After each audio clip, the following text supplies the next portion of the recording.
Hi there, welcome back to my channel. My name is Roy, and in this video I am going to provide a concept of anthropological theories. But before we jump into the lesson, I want to quickly remind you to hit that subscribe button and turn on notifications. That way you will never miss any of my future tutorials and updates.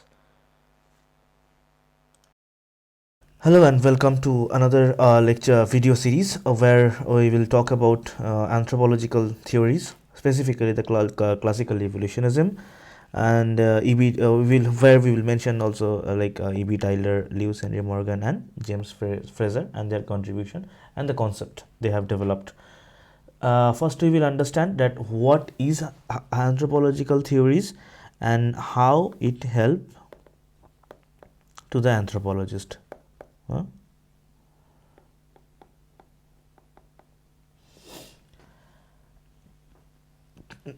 And their development and criticism. So let's start our video. So anthropological theories are the frameworks used by the anthropologist to explain human behavior and culture. So the frameworks by which anthropologists derive another derive the human behavior and the culture by the fundamental theories. So these theories are anthropological theories. One of the earliest and most influential anthropological theories is classical evolutionism, which was developed in the late 19th and the early 20th century. The early of 20th and the late of 19th century, this idea developed by anthropologists such as Edward Tylor, Lewis Henry Morgan, and James Frazer. So classical evolutionism is a theory of cultural evolution that emerged in the late 19th and 20th centuries, right? The development, like this concept, what is the main proponent of this concept? The main proponent of this concept is to explain the development of human societies as a process of natural selection, similar to the process that Charles Darwin had proposed for biological organism. And in the same context, Herbert Spencer also developed the concept of social evolutionism, the theory of natural selection, right? Survival of the fittest. Survival of the fittest is the concept of Herbert Spencer. So we'll move forward. The most influential proponent of classical evolutionism was Lewis Henry Morgan, an American anthropologist who wrote a book titled Ancient Society in 1877. Right? In this book, Morgan argued that human societies had progressed through distinct stages of development, from a state of savagery through barbarism and finally to civilization, same as E.B. Tylor have proposed, who is a British anthropologist who is often referred as the father of anthropology. He is also known for his theory of cultural evolution, which he held that all human societies pass through three stages of development: savagery, barbarism, and civilization.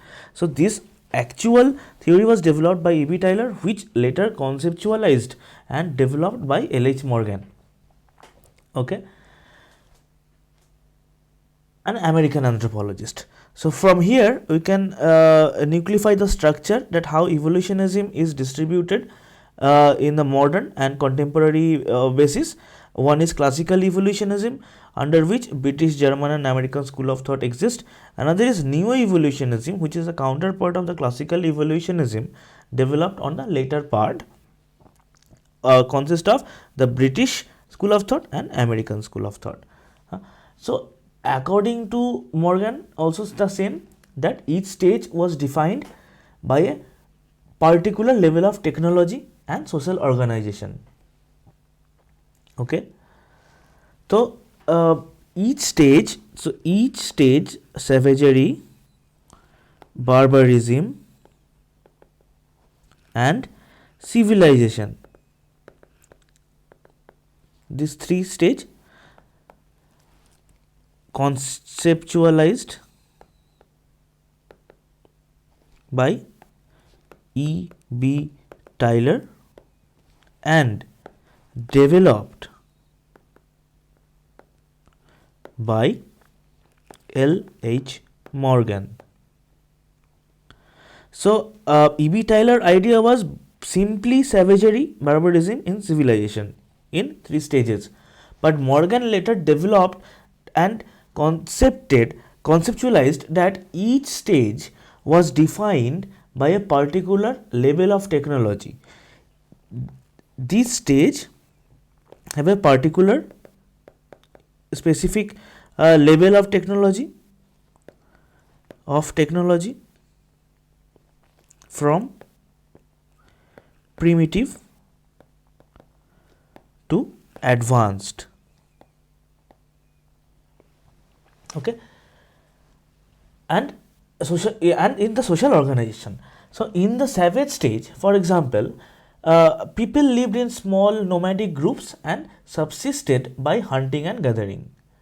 In the later part, in the barbarian stage, they had developed agriculture and were organized into larger tribes or chiefdoms in a larger group, but still stateless. In the civilized stage, they had developed cities and states and were governed by laws and institutions. तो the last stage में क्या है ना, central authority system, right? Civilization state में आया. Morgan believed that the development of human societies was driven by a process of natural selection. Those societies that were better adapted to their environment and more efficient in utilizing natural resources would outcompete other societies and eventually replace them. So the societies which used it surrounding completely and advanced their technology, harnessed by that group or community. Okay.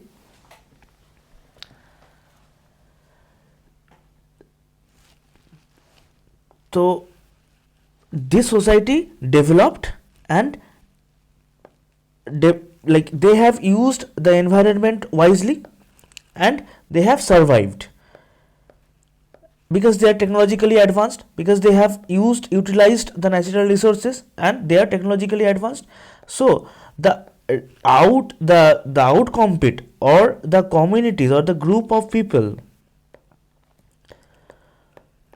which were not capable to advance their society or their economical system or their the institutions. They have not developed the institutions, so they are redundant. They will be outdated, or they will be like out of the race. Okay, simply. Other proponent of classical evolution were the E.B. Tylor and Herbert Spencer. They also argued that cultural evolution followed the same principle as biological evolution, with certain ideas and practices spreading through societies and becoming more widespread over time, like marriage institution, kinships. Okay, but classical evolution was not a unified theory. Its proponent had different ideas about the mechanism driving cultural evolution.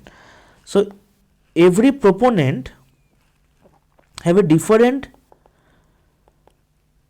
set of idea or a perspective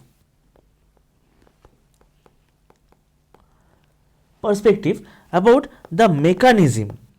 What is the mechanism? mechanism driving cultural evolution, the mechanism through which the cultural evolution is happening. Cultural evolution is happening. However, they shared a belief in the idea of progress and the belief that human society were evolving towards a more advanced and complex state. Though they have different set of ideas,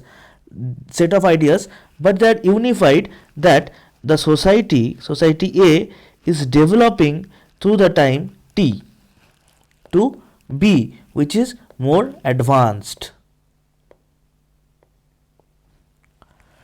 More or less, their idea reflect the same thing, that okay, there may be some different perspective or different mechanism of cultural evolution, but cultural evolution is dynamic and it is advancing, it is progressing toward an advancement, okay, and complex state. Another important figure, if we talk in classical evolutionism, was Auguste Comte, a French philosopher who coined the term sociology, okay. Auguste Comte, he coined the term sociology.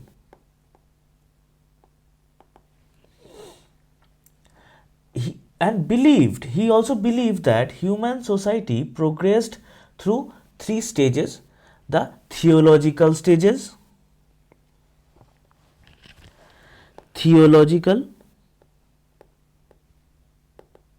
the scriptures of a religion, theological stages, metaphysical stages, and positivist stage. So three stage, one is theological, another is metaphysical, and another we will talk about positivist stage, the positivistic approach. Comte also believed that the positivist stage of society was characterized by a reliance on empirical observation and scientific reasoning. So, the more advanced society will be positivistic by relying on the empirical observation and scientific reasoning. It should be reasonable, then only the advanced society will accept it. And this is the highest stage of human development. So, when a society will harness a positivistic approach, that will be the highest stage of human development. Classical evolutionism also influenced by the idea of social Darwinism, which applied the principles of natural selection to human societies. Social Darwinists believe that certain races and cultures were superior to others and that the struggle between the different groups were necessary for progress. So, struggle is necessary for progress. One will defeat and one will win. One will lose and one will win. Who will lose, he cannot grow further. Who will win, he will progress into more advancement stage. Just like the World Cups, 1632 teams compete, out of them only one team win the World Cup. That is the pinnacle, the highest stage, okay. Classical evolutionism also influenced the necessary progress. Okay, sorry. So classical evolutionism also influenced by the idea of social Darwinism, that we understand.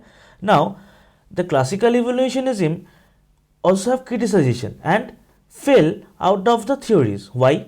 Because in the mid of 20th century, a part due to criticism from anthropologists such as Franz Boas and his students, who emphasized the importance of cultural relativism. You have to relate the culture and reject the idea of a universal path of development for human societies. Like the evolution cannot be unilineal. It cannot be ethnocentric. Huh? It cannot be ethnocentric, right? And that is what if an anthropologist going to a field work, the first thing he should note down that he should not be judge the society which he is going to study with his own cultural yardstick, right?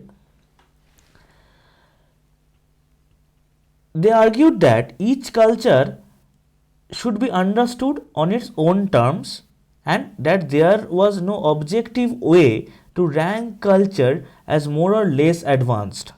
So they reduced the classical evolutionist approach that every culture should pass through a definite stages of progress. No, every culture has their own terms and there is no proper way to rank which technology is advanced. For me, electricity is very high form of advancement, but for a native Indian or for Cherokee Indian, uh, like uh, for them creating a wool basket may be a greater form of technology, right?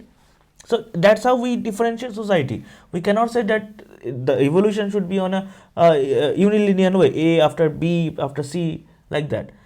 Today, the study of cultural evolution has been revitalized and rejuvenated by a generation of researchers who draw on a wide range of theoretical perspective, including evolutionary biology, network theory, and game theory. Now, with this theory, we have nucleated evolutionism in many ways. These researchers often emphasize the role of cultural transmissions and learning in shaping the evolution of human society, and they use quantitative methods to study the spread of ideas and practices across population. So we cannot talk from a secondary literature. Most of the classical anthropologists or classical evolutionists, what they have preferred, they have collected those documents from travelers, voyagers, or the Christian missionaries. So their way of judgment or way of interpreting a society is always biased, most of the time is biased. So we cannot rely on that document, and we cannot say that evolution of a society is only unilineal. Okay, so we have to associate with many quantitative methods and many theories like network theories and game theories, of course. Despite this criticism of classical evolutions, we will cover it later, like ethnocentrism and Eurocentric. But classical evolutionism remains an important part of the history of anthropology and of the social science. It increased the role of technology and emphasized the role of technology and social organization and competition in driving the cultural evolution. The notion of cultural evolution helped way for the later theories. So this was the basic fundamental stone from where the later theories developed, and the legacy can still be seen, can be observed in the contemporary debates where we talk about the nature of human progress and the factors and the mechanism of the later part of cultural evolution that shape the development of the societies, right? Now we will concentrate on some anthropologists like E.B. Tylor,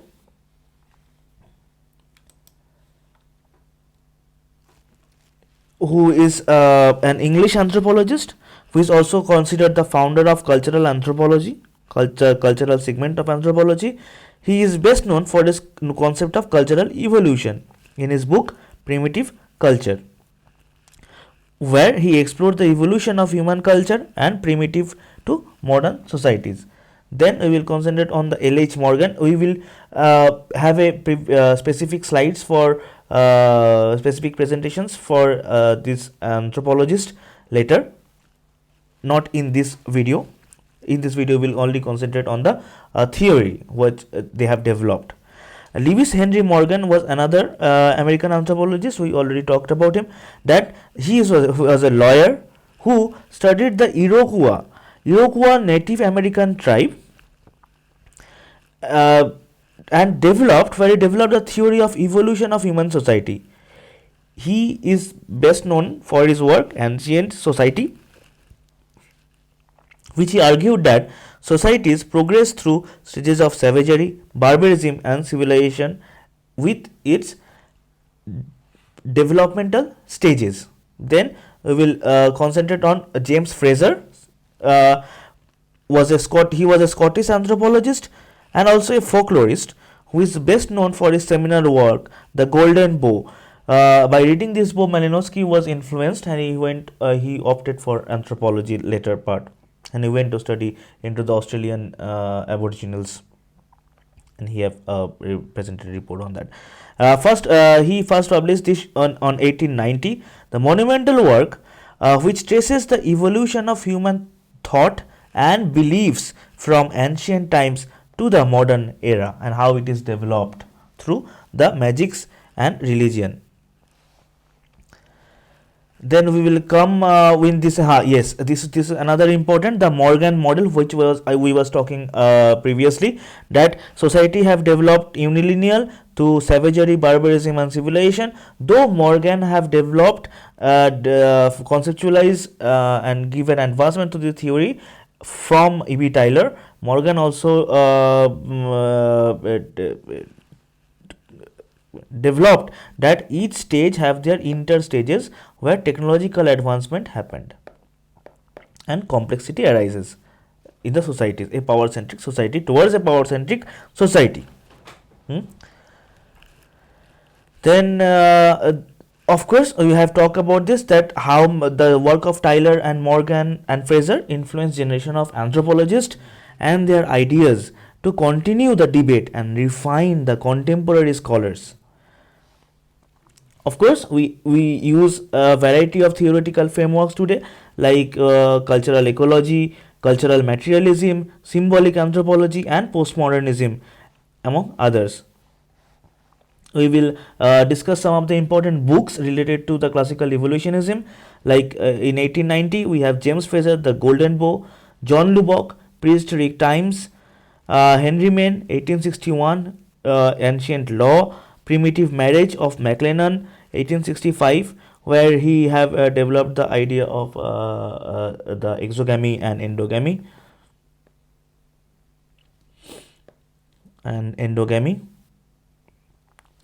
Then Lewis Henry Morgan, System of Consanguinity and Affinity.